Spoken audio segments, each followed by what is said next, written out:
దేవ మరి ఉమాన్య కుటుంబంలో మీరు కృప చూపించి ప్రార్థన పెట్టుకోవడానికి ప్రభు ఈ గృహానికి ఇచ్చిన గొప్ప ఆధిక్యత బట్టి కూడా స్తుతిస్తూ ఉన్నాం ప్రభు. నాయన మరి వచ్చిన మమ్మల్ని జ్ఞాపకం నింపండి, పాటల్లో మీరు నుండి ప్రార్థన చేసిన ప్రతి ఒక్కరిని కూడా ప్రభు జ్ఞాపకం నింపండి. ఎందుకంటే మీ వారం నాయన ఎలా ప్రార్థన చేయడం మాకు తెలియదు. మీ ఆత్మ మమ్మల్ని నింపి ప్రార్థన మీరు తోడుగా ఉండండి. మీ చిత్తం మీద ప్రభు వాక్యం కూడా దేవ మేము ధ్యానిస్తూ ఉంటుండగా దేవ వాక్యం చెప్తున్నారు కూడా ప్రభు నీ చిన్న చోటు మనపరచండి దేవ.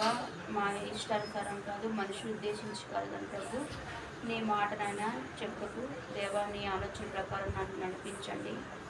నేను నువ్వు చెప్పింది చెప్పడానికి, నువ్వు చేయడానికి ప్రభు నేను మమ్మల్ని ఏర్పరచుకుని దేవుడిని శుద్ధిస్తూ దేవా చెప్తున్నప్పుడు ప్రభు ఎటువంటి దుష్ట శక్తిలో ఏది కూడా దేవ డిస్టర్బెన్స్ చేయకుండా నాయన మీరే మమ్మల్ని ఆత్మతో నింపి ఆదించేంత తోడుగా ఉండమని ప్రార్థన చేస్తూ వచ్చిన వారిని బట్టి శుద్ధిస్తూ ఇంకెవరైతే ప్రభు నీ ప్రణాళికలు ఉన్నారో రావాల్సిన వారిని కూడా జ్ఞాపకం చేసుకుని వారిని కూడా నడిపించవలసిన ప్రార్థన చేస్తూ ఈ చిన్న పాటి ప్రార్థన మనము నా ప్రభు నా రక్షకుడు మా విమోచకుడైన యేసు పరిశుద్ధమైన నామంలో స్తుతించి ప్రార్థించి అడిగి పెట్టుకుంటున్నాను తండ్రి. ఆమేన్.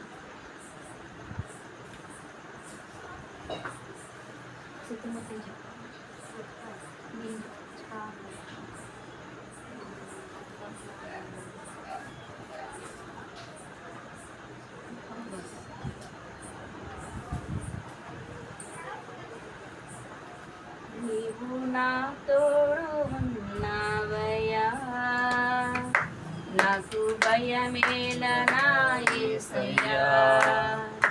నీవు నాలోనే ఉన్నావయ్యా, నాకు దిగులేల నా యేసయ్యా. నీవు నా తోడు ఉన్నావయ్యా,